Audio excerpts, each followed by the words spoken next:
Desde el inicio de este gobierno ha sido el segundo al mando del Ministerio de Educación. Hoy, tras la suspensión de Harald Beyer, dirige la cartera hasta que el Senado resuelva la acusación constitucional contra el ministro Beyer. Hablamos de Fernando Rojas, hoy ministro subrogante de Educación, quien está con nosotros en CNN Chile. Ministro, ¿cómo está? Muy buenas tardes.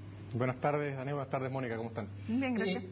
Cuando uno habla de la gestión de Harald Beyer y habla de que usted fue su segundo durante su gestión, ¿significa que todo lo bueno y todo lo malo que se le puede atribuir a Beyer también usted lo comparte y se hace responsable de aquello? Bueno, yo he tenido la suerte de trabajar con tres muy buenos ministros de educación en un gobierno que le ha puesto mucha prioridad a educación. Y en ese contexto trabajábamos en equipo, buscamos efectivamente permanentemente ir aumentando las capacidades del sistema educacional, sabiendo que en educación se juega la madre de las batallas, ahí se juega la movilidad social, ahí se juega la igualdad de oportunidades, y en ese contexto donde hemos llevado adelante una agenda muy ambiciosa, tanto en proyectos legales como precisamente en perfeccionamiento del sistema escolar. ¿Y si alguien es crítico de la gestión de Harald Beyer, por ejemplo, si se dice que no fiscalizó adecuadamente el lucro, que es lo que dice la oposición, ¿el mismo cargo se le debería hacer también a usted? Bueno, yo me siento efectivamente responsable junto con el ministro de la gestión del Ministerio de Educación. En ese sentido, el ministro y subsecretario tratan de siempre buscar lo mejor en el sistema educacional chileno. Y en ese contexto hemos sido muy tajantes. Nosotros hemos sido el primer Ministerio de Educación en años que ha sido más exigente en la fiscalización, que ha exigido precisamente mayor transparencia a las instituciones de educación superior. Y en ese contexto donde también hemos sido muy enfáticos en que acá es bastante curioso, por decirlo menos, que al primer ministro que exige más a las instituciones, precisamente se lo busque sancionar. Como si acá es como un cuento al revés, digamos, es como el delincuente detrás del juez, digamos, cuando efectivamente hay alguien que fiscaliza, se lo multa por fiscalizar. Uno efectivamente no entiende mucho en esto y uno que lo que plantea es la necesidad de que haya un equilibrio entre que no solo haya una exigente defensa de los derechos de las instituciones, sino también de los estudiantes. Y nosotros vemos ahí un desbalance y precisamente por eso que hemos planteado proyectos de superintendencia de educación superior, de exigencia de acreditación mucho más riguroso, porque vemos hoy día en el sistema que falta regulación. Ahora, y invitamos al Parlamento a apoyarlo. Eso del delincuente detrás del juez puede ser complicado como paralelo, porque los que están detrás ahora de Beyer son parlamentarios. No, por supuesto, si no es que uno quiera decir eso, pero te llama la atención que cuando por primera vez hay un ministro que está fiscalizando con más ahínco, bueno, se le culpa precisamente de fiscalizar. Ahora, ha dicho el ministro Beyer que no tenía muchas herramientas para fiscalizar, eso ha dicho públicamente, y que van a tener más herramientas con esta superintendencia cuyo proyecto están negociando en el Senado, estarían prontos a aprobar. ¿De qué sirve tener más herramientas para fiscalizar si, como dijo ayer el ministro y reconoció en un programa, en el programa Tolerancia Cero, van a seguirse permitiendo todavía las inmobiliarias a través de las cuales se saca dinero de las universidades? Si hay sociedades relacionadas, ¿de qué sirve tener más herramientas para fiscalizar a través de la superintendencia? ¿No es legalizar el lucro finalmente? No, lo que pasa, Mónica, precisamente es que el proyecto de ley lo que hace es fijar una norma respecto a las sociedades relacionadas. En este contexto, hoy día la ley genera o dice que las universidades son corporaciones sin fines de lucro, pero no dice nada respecto a qué significa esa exigencia. Luego se permite todo tipo de transacciones con sociedades relacionadas y lo que plantea el proyecto de superintendencia es precisamente fijar un mecanismo por el cual se señala que todas esas transacciones son a precio de mercado y que hay un comité independiente que tiene que efectivamente aprobarlas. De esa forma, igual como pasa con otro tipo de entidades, se resguarda que no haya por ese camino una extracción de recursos o una extracción de utilidades. Pero lo que hay hoy día van a poder es que no extraer recursos solo que a precio de mercado. Finalmente, por ejemplo, las inmobiliarias. Es que no es extraer recursos. Si usted piensa cuando se paga una remuneración al profesor, ¿se está extrayendo recursos de forma artificiosa? No, se está pagando al profesor por la clase. Y nosotros creemos que eso tiene que estar dentro de lo que es necesario para que puedan existir las instituciones y puedan dar sus servicios. Pero la lógica de regular no sería más bien establecer una división tajante en que los dueños de la universidad no pueden ser los mismos o no pueden estar relacionados con los dueños de la inmobiliaria que presta servicios. ¿No debería ser esa división para evitar que efectivamente haya lucro? Bueno, precisamente esa es la discusión que hay que dar en el Congreso de cómo se quiere regular. Porque nosotros lo que opinamos es que tienen que permitirse esas instituciones en la medida que sean con transacciones a precio de mercado. Le pongo un ejemplo. Si una universidad quiere innovar y descubre una nueva patente, bueno, esa universidad quiere ser parte precisamente en ese emprendimiento y se asocia con otra empresa privada para desarrollar un emprendimiento que permita algún avance tecnológico en industria científica, minera o lo que sea.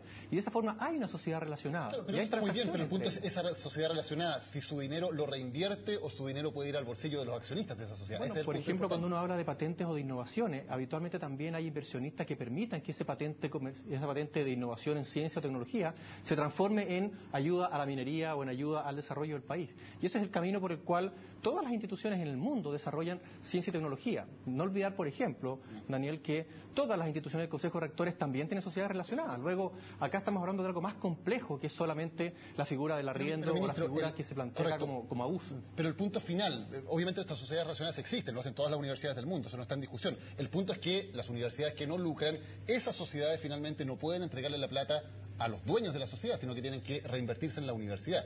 Ese es el punto final. Por eso le pregunto, en el proyecto de superintendencia, ¿se permite que finalmente esas sociedades terminen llevando ese dinero al bolsillo de los dueños? Es que son cosas distintas. Por un lado está la corporación universidad y por otro lado está una sociedad nueva, por ejemplo, para desarrollar una patente para mejorar una producción del vino, por ejemplo.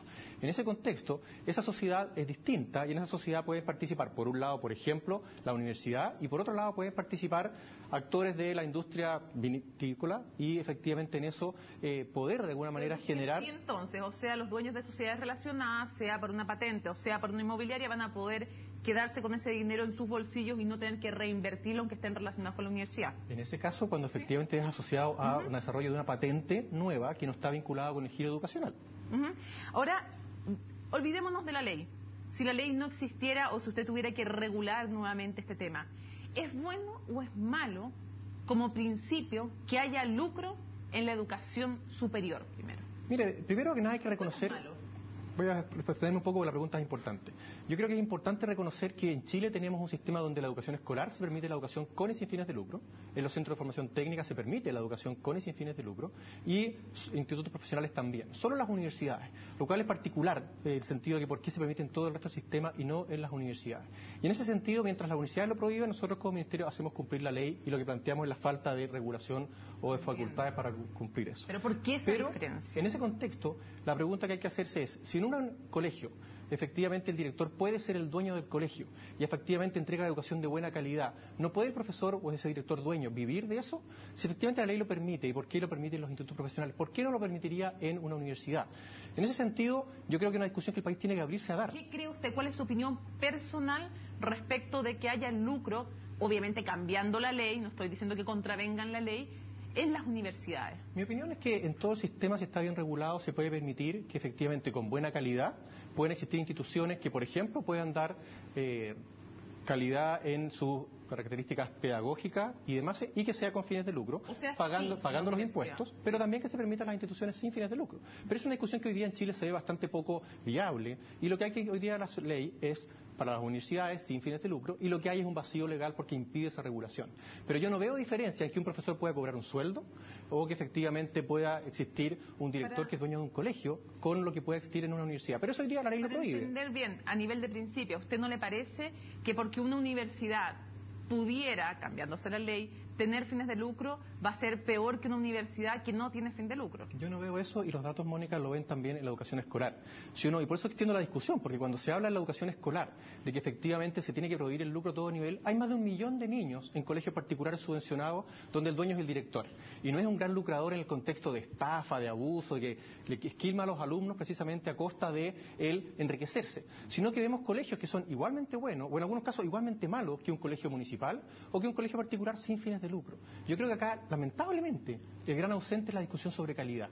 Si la misma discusión o el mismo entusiasmo que se pone en discutir precisamente respecto a la acusación constitucional se pusieran a discutir sobre cómo nos ponemos de acuerdo en mejorar la calidad de la educación, sobre cómo aumentamos la cobertura en la educación preescolar, sobre cómo llevamos a los mejores a ser profesores y a reconocerlos como sociedad, creo que estaríamos dando la discusión más relevante para las futuras generaciones. Y en esto, ser muy enfático, aquí se juega la igualdad de oportunidades, en esta discusión sobre calidad.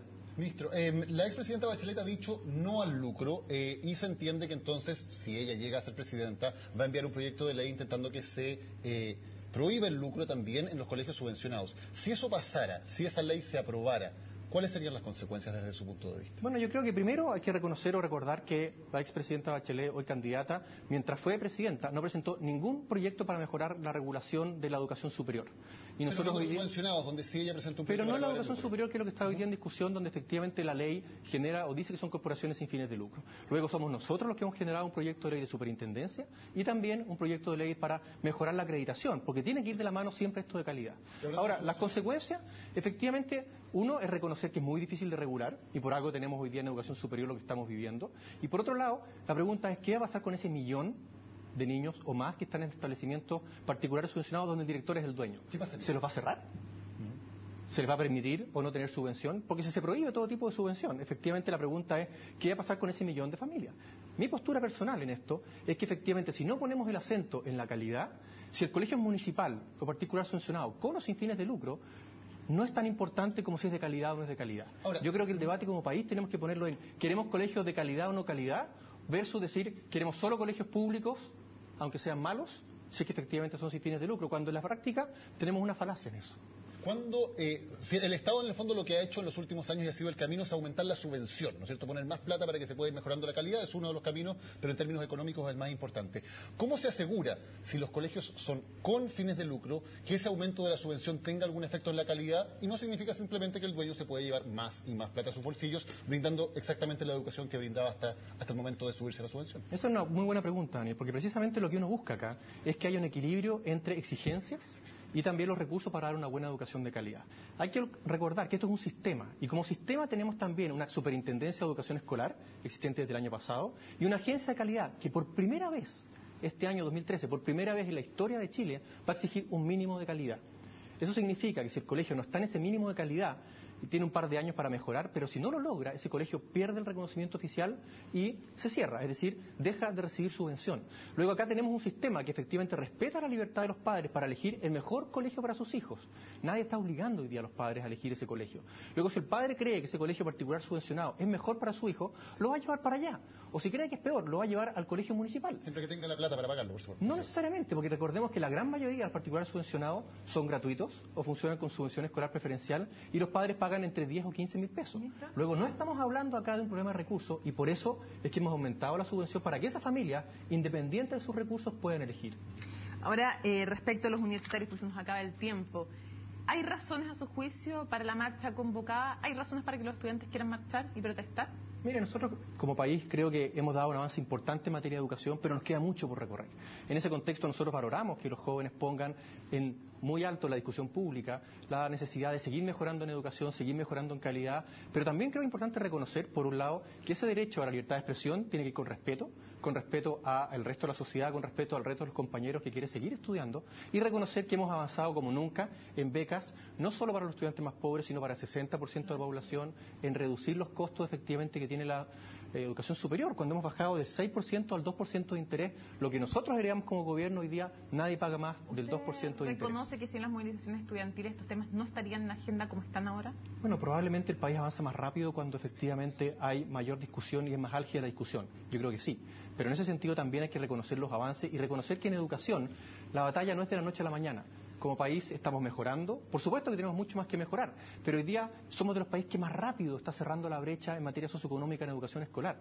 Luego, no hay que olvidar, en educación no hay atajos y la base está en la educación preescolar, está precisamente en la calidad de los profesores y no está en la discusión que está hoy día en la acusación constitucional. Una invitación, si ponemos el acento en los 7 proyectos de ley que hoy día tenemos en el Congreso, que van a la educación preescolar, que van a la calidad de la educación docente, etcétera, claramente tenemos un foco donde el país avanza más rápido. Si nos quedamos trampados o entrampados en esta otra discusión, creo que el país puede parar o esperar muchos años antes que la calidad de la educación mejore más rápido. Fernando Rojas, ministro subrogante de Educación, gracias por haber estado con nosotros en CNN Chile. Gracias a usted.